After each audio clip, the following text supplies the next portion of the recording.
C'est sûr, il n'y aura plus de géants dans la course transatlantique en solitaire, c'est ce que vient de décider l'organisateur anglais. Ça signifie que si les règlements de la prochaine course avaient été appliqués cet été, pas plus de 18,50 m, Alain Colas n'aurait pas eu le droit de se présenter au départ, pas plus d'ailleurs qu'Éric Tabarly, Fauconnier et d'autres favoris de la course. Ce qui paraît étrange, c'est qu'ainsi tous les Français qui avaient une chance auraient été éliminés. Alors y aurait-il absence de fair-play? Des Français se sont presque aussitôt décidés à organiser une course parallèle.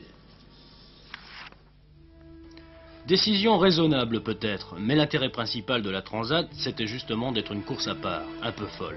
Et c'est ce qui faisait son succès. L'Atlantique, un homme, un bateau, au départ l'idée d'un colonel anglais, Blondie Hassler. À la première édition en 1960, 5 concurrents. En 1976, près de 150.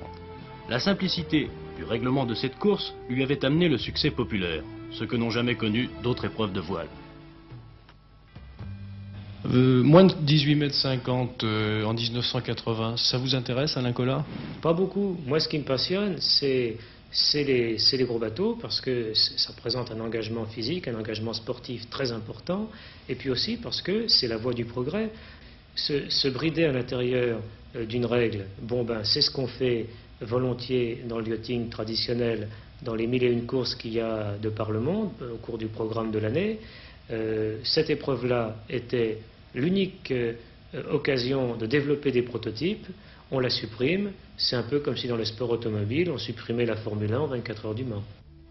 Les Anglais ont la réputation d'être sportifs. Aussi, cette nouvelle réglementation ne peut être imputée au fait que la Transat est la seule épreuve de voile où ils sont dominés par les Français.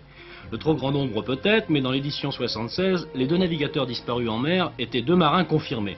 Alors, eh bien, ce sont les Français qui vont peut-être prendre l'idée d'Hassler. Ainsi, Michel Etévenon, qui a déjà participé au financement de nombreux voiliers de course.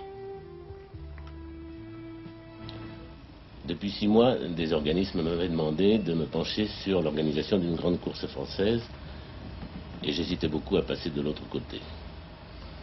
Mais l'intérêt du public allant toujours vers ceux qui innovent et qui vont de l'avant, je n'hésite plus. Je vais m'employer désormais à tenter de mettre sur pied l'organisation pour novembre 1978 d'une course transatlantique réservée aux bateaux, par exemple à partir de 18,50 m, et où seul le moteur sera interdit.